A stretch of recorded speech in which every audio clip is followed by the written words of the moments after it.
heard some oohs and ahs in there. Don't feel bad for me. My father was very supportive throughout my life, very much helped me through my divorce. I am a divorced man, as I mentioned. It's interesting being a comedian and mentioning that I am divorced, because I've seen other comedians mention that they are divorced, and when they do, they get like, oh, are you okay? When I mention I'm divorced, I get this stunned silence as you're all sitting there thinking as one, we know you look very divorced. I should take that as an insult. I don't. I take it as a compliment, because for the first time, my look and a fact about me have lined up. For example, I am not a police officer that's been involved in a racially motivated shooting. And yet some of you are not laughing because you're too busy going, that's where I recognize you from.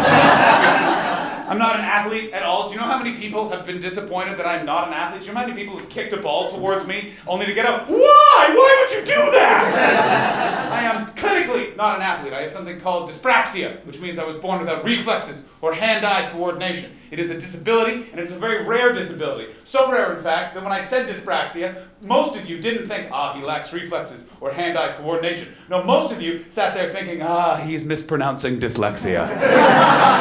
I can read fine. You throw a book at me, and then I'm f***ed. Do you know what it's like having a disability that no one is aware of? I receive no assistance. Like, you know that fun ramp on the bus? They don't bring that out for me. I don't need it, but the option would be nice. Do I use the disabled toilet? Of course, but I use it like all of you, with shame and haste. I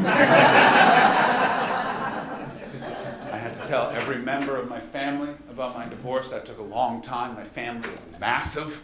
I don't know, like big, like too big. Like my family is so big, I've arrived at family funerals to be greeted by the person I thought was dead.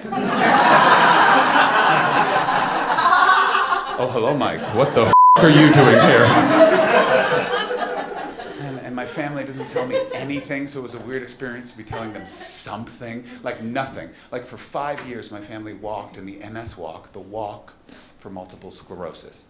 On the 6th year, I couldn't make it. And I mentioned this at Sunday supper where the whole family was.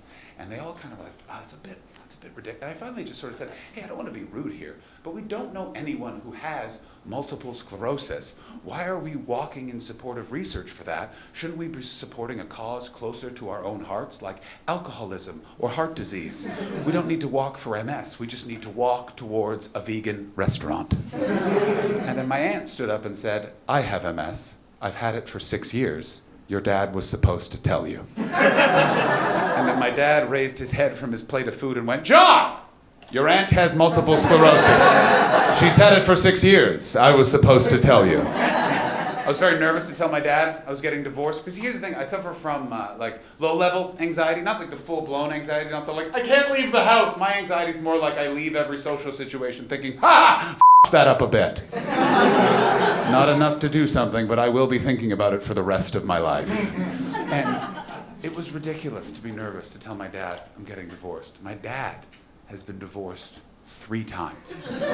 Now, if you've never met someone who's been divorced 3 times, just picture someone who had half their stuff taken away 3 times.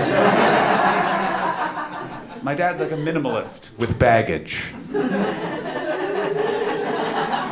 I was so nervous to tell my dad, so nervous. Like when I called him on the phone, I didn't give him an opportunity to speak. The phone rang, he picked up. Before he could say anything, I just went, Dad, I'm getting divorced! Have you ever heard someone smile before?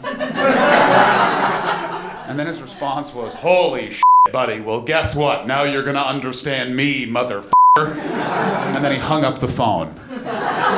Which was a huge help in my divorce, because for the first time in days, I wasn't thinking, oh my God, I'm getting divorced, love is dead. All I was thinking was, did my dad just call me a motherfucker?